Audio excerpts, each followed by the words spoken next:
One morning, a girl woke up and realized her heart wasn't broken because she'd been abandoned, but because she'd been abandoned there, into the arms of her own mother. It sounded like the plot of a cheap soap opera. But the pain was real. And it was precisely in that pain, the most unbelievable, absurd, almost shameful kind, that she heard her own voice for the first time. Her name was Alice. She was 20 years old.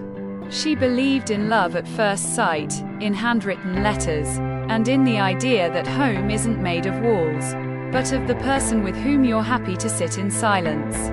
Her boyfriend, Mark, was 3 years older. He had taught her to dance in the rain, brought her coffee with milk and cinnamon every morning, and said her laughter sounded like a wind chime. She thought it would last forever. Her mother, Helen, was a woman who had long stopped believing in forever. Divorced, elegant, with tired eyes and a smile that never quite reached her soul, she lived in a neighboring town and visited only on holidays, or when Alice fell ill. But one day, Mark said, "I need to talk to you." And in his voice there was no anger, no regret. Something worse. Calmness. "Him leaving," he said. "For your mother." Alice laughed. First from shock, then from pain, then simply because she didn't know what else to do. "You're joking?" "No," he replied. "I didn't look for this. But one day we met by chance and realized we'd been searching for each other all along." Searching for each other all along, Alice repeated to herself, staring into the mirror with hollow eyes. How? My mother, and him. My home, and my nightmare. The first weeks, she didn't leave her room. She didn't eat. She didn't cry. She just sat by the window, watching the world keep turning as if nothing had happened. Friends called, whispering, "How could he? Your mother's a traitor. You should hate them both." But Alice felt no hatred. Only shame. Shame for not being beautiful enough, grown up enough, worthy enough.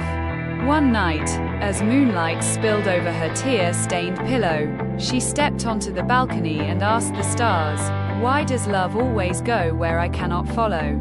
The stars stayed silent.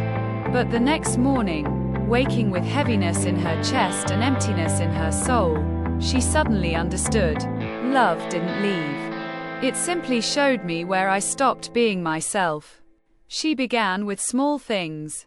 First, a cup of tea without sugar. She'd always added sugar because Mark liked it sweet. Then, a walk in the park he never wanted to visit. Next, a notebook in which she wrote not about him, but about herself. What do I love? What am I afraid of?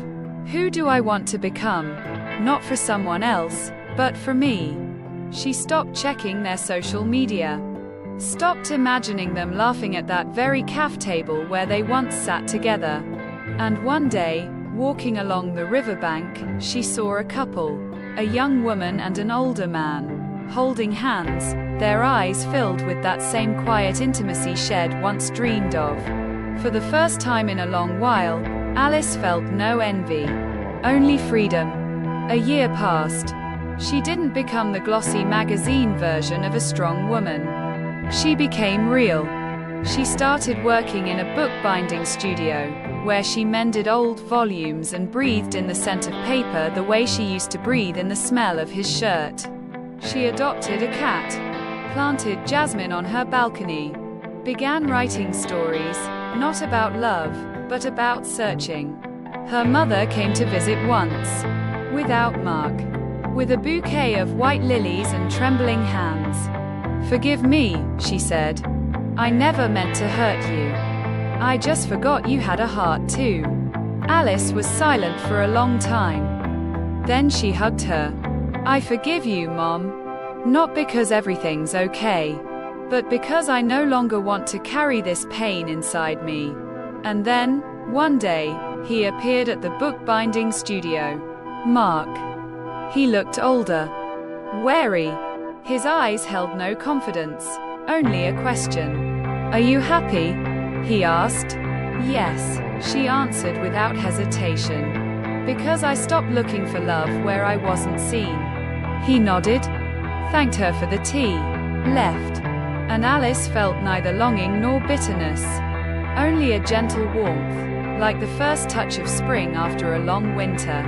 Now, when people ask her how she survived the most impossible betrayal, she smiles and says, "Sometimes love doesn't leave you. It leaves so you can finally see.